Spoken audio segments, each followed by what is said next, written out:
honor of Women's History Month, I want to create this video for women, anyone who identifies as a woman, or anybody who contains feminine qualities. Now, while mental health has to do with everybody and it generally goes across the spectrum in a very similar way, there are differences between genders. So that's why I want to emphasize this one particularly to raise awareness and to educate people on specific ways that the mental health field and womanhood can intersect. Now, each year, 1 in 5 women in the US experience a mental health problem. Not even just a severe illness, it could just be any sort of phenomenon or a period of time. The top mental health problems women face include depression, PTSD, anxiety, or an eating disorder. Women of color suffer disproportionately from the kinds of adverse life experience that can lead to depression, anxiety, and toxic levels of chronic stress. 90% of teenage girls say that they're unhappy with their bodies. Transgender women in the US experience some of the highest rates of stigma, depression, and elevated rates of suicide. Women are more likely to experience suicidal thoughts and suicidal attempts. Women often do not actively speak out about mental illness or suicidal thoughts due to lack of mental health care and fear of seeming overly emotional. Believe women when they say they're struggling with their mental health, with suicidal thoughts. If you are struggling and need to talk to someone, call the suicide hotline at 1-800-273-8255. Those are just some statistics that I decided to highlight in this video. Some of many, and it's important to realize that this is an issue. We need to make sure that we educate the world enough about mental health and about the specific key issues that happen within a woman's mental health or someone that identifies as a woman. Experiences of sexism, homophobia, transphobia, racism, albinism, and other forms of oppression can cause or contribute directly to chronic stress and trauma-related disorders, clinical depression, anxiety, burnout, and many other problems. 1 in 4 women and half of all transgender people experience sexual violence in their lifetime, putting them at increased risk for PTSD, substance abuse disorders, suicide, and self-harm or disordered eating. And this all really goes back to the way things are structured. It's very important for us to educate ourselves on where all of that stems from and why this is such an issue. Here's the thing, women have historically been more exposed to disenfranchisement, and as a result, women are more susceptible to some disorders. It's been this accumulation of how societal structures have been. It's been an accumulation of stigma towards women. It's been an accumulation of structures that either oppress or do not take women's matters into consideration, or have been so oppressed they don't take LGBTQ women into consideration, and therefore it causes so many issues. It's on top of all, if you add in the factor that a woman is of a certain race, a woman is of a certain faith, a woman is in a certain religion, it goes on and on and on. It's crazy how that in itself can contribute to a lot, and then all the other individual unique facets that go into it. So in this video, I want to make sure that I emphasize that while it is hard generally for women, I want you to also be conscious and compassionate towards the different types of definitions of woman that fall under that umbrella term. This roots all from stigma. So when societal structures have been formed, that is a factor that can affect that like domino effect into a woman's mental health and livelihood and well-being. But another thing is existing stigma that may happen, and existing stigma stems from those rigid concepts, those rigid hierarchies, the way that systematic oppression plays in. So the stigma historically ranges so much. So from much of history, the mental health struggles and needs of women have been misunderstood. That has been stated, and I'm going to state it again. It starts from ancient Egypt and Greece. Medical professionals believe that behavioral abnormalities in women were caused by the uterus being incorrectly positioned in the body, or that it was internalized male genitalia. Therefore, women were inferior because they didn't develop properly. During the medieval and Renaissance periods, many women with mental illnesses were believed to be witches or possessed by evil spirits or by demons out there. And as of recently, as the early 1900s, women experiencing symptoms of mental illness were diagnosed with a condition called hysteria. That was actually a thing. Like, they would just dismiss it as hysteria. She's hysterical. That's where that term comes from. With more research, though, we at least have, fortunately, do not have those same outdated beliefs from older times, but the residue of all of that is still felt today. The residue has slowly knocked each pin over, and therefore we're faced with the issues that we have today. Behavioral health professionals know that women and men experience mental illnesses the same biologically. Biological sex has nothing to do with it, but having a gender or gender identification of a woman can affect the behavioral health problems due to how polarizing the roles are in society in respect to gender. Women being more exposed to different sources of stress and trauma, such as societal pressures, relationship pressures, beauty standards, bullying, hypervigilance that they have to be in, medical discrimination, rape culture, harassment, patriarchal oppression, the glass ceiling, the wage gap, menstruation, and other reproductive cycles a woman experiences, pregnancy, miscarriages, biological pressures, domestic violence, etc. Placing unethical expectations, perspectives, and ideologies on women that causes women to see themselves as second-class humans. That's what happens. This whole structure has reassessed and in a way ingrained it to be normalized that out of the binary genders at least, that women are second-class humans. They label women as disrespectful if she or they stand up for themselves. They're ashamed for wanting divorced. They're shamed for being independent. They're shamed for voicing their opinions or wanting to ask for rights and demand for rights, march for demanding equality. They're judged or shamed as mothers, like the way their parenting style is. How many times have you ever heard people saying, oh, what a bad mom, or she's not being a good enough mother, or this mother? How many times have you actually heard that? I want you to just ponder on it. Like, as I'm saying these, I don't mean it to be like, ah. No, I am stating facts, and I want you, whoever's watching this, whether you are a woman, you identify as a woman, or you're not even you don't identify as any of them, or you're a man, to really consider how many situations that you have witnessed in life experiences where you're like, oh crap, that's true. Like, wait a minute, I have heard that happen before. I have heard those stereotypes. I've heard those overgeneralizations happen before, and it's become so normal, and that shouldn't be the case. That shouldn't be a thing.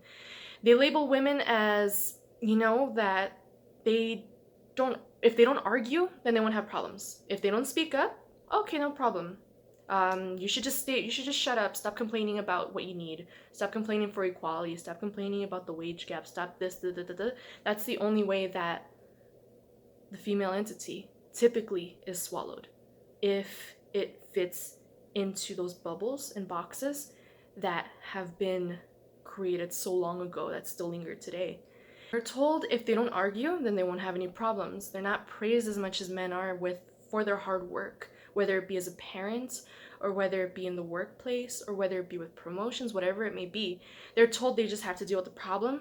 And not to mention, it doesn't even always have to be directly like that. It's just those subconscious things that people do. It's those biases that people carry with them. How many times have you heard the word woman, girly, sissy being used to describe something weak or being described to put someone down?